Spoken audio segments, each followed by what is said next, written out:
Zillow is still losing money on every home it sells, but they're doing better at losing money than they did 6 months ago. Yeah, it's great. So they're losing about $3,000 a home. On average, Zillow lost $2,916 on each home it sold in the second quarter after interest payments, earnings.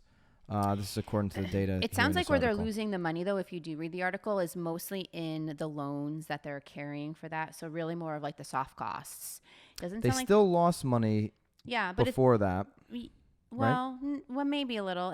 Based on the article, it sounded like it was mostly due to the loans that they were having. Oh, to carry you're right. For It made on average $1,578. The taxes, $1,500 carrying costs on each home sold in the second quarter before interest expenses were calculated. So, so that's your point, is that they were actually up $1,500 when you put in the interest because they're borrowing money. Right. By the way, what's interesting, if you go through the comments on this Inman article, then, a couple of people did make a good point that, hey, what if interest rates go up? That gap can get wider. Zillow's projecting it to keep going down and keep trending in the right direction. Well, I think obviously you just get better as you do it, right? So I bet at first they were putting in offers thinking that maybe their homes would sell in 30 days. And now that they're, again, maybe seeing that it's taking 120 days, they could at least then, put in maybe lower offers when they're buying these properties. So that's probably why they're doing better, because they just didn't know what their expenses were going to be. I was surprised to see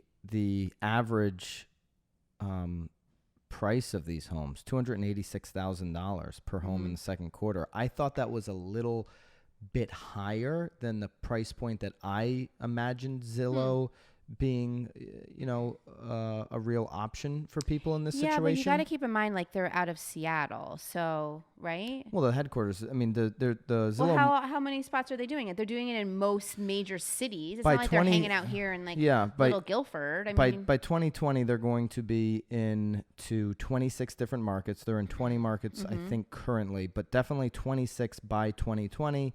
And, obviously, over time, they feel like they're going to be able to address the entire U.S. market with this option, meaning the option being, I'm certain everybody knows at this point, but Zillow literally buying the home at a discount, iBuyer model, right? Yeah. So, to your point, they are in larger markets, but I guess maybe that's not. No, but it's still higher than the average price point in America overall. But we're also talking about major cities. Yeah. Like, we're just... all right. So here's the thing. They're losing money right now when money is cheap to borrow. They're losing money on each one of these transactions. Is this going to be detrimental? Is this gap going to get wider? I don't think any of us know that, but could you see a scenario where that's happening, or do you think it's just a total racket to believe that Zillow is going to set themselves up for failure?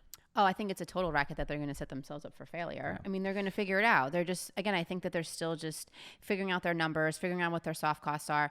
I think that they're also trying to figure out, maybe I'd actually be interested to see the numbers based on cities.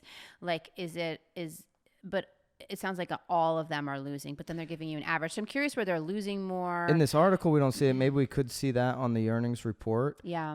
What I think is definitely not a racket is the amount of data that Zillow internally is collecting based off of these transactions. For sure. They believe over the next 5 years, by the way, they'll get to 60,000 transactions, which will only be about 1% of the transactions that happen on a year-to-year basis on average.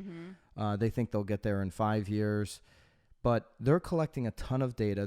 They're creating a ton of opportunities for people to, in Rich Barton's words, have a end-to-end seamless real estate transaction process. Right, because if they're able to get those people to buy mortgages, that's where the money is. They could lose $2,000 all day long on a real estate transaction and make up for it on a mortgage end. And there's a quote in here from Rich Barton: Zillow Home Loans is a key element of our strategy to offer a seamless end-to-end real estate transaction experience. So Zillow Home Loans, the mortgage lenders of America purchase in, I think it was 2018 last year, is a big play for them. It's a big reason they want to be involved in a lot of transactions so that they can offer other services. We've been talking about this for a long time. I think all the way down to the individual agent level and all the way up to the big brokerage level. And I think Gary Keller speaks to this probably more often than anybody at the brokerage level, is being able to create I mean, Amazon certainly is getting into this world. These home service packages,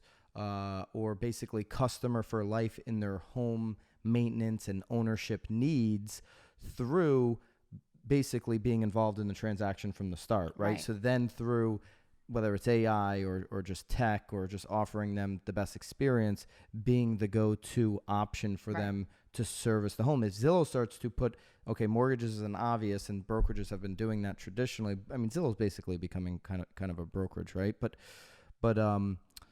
brokerages have been doing that, offering mortgages. If Zillow starts to now capitalize on all the other opportunities, right? So like they're buying homes. Why wouldn't they now they're buying homes and then having to fix these up in the purchase process, right? Sometimes there's some repairs.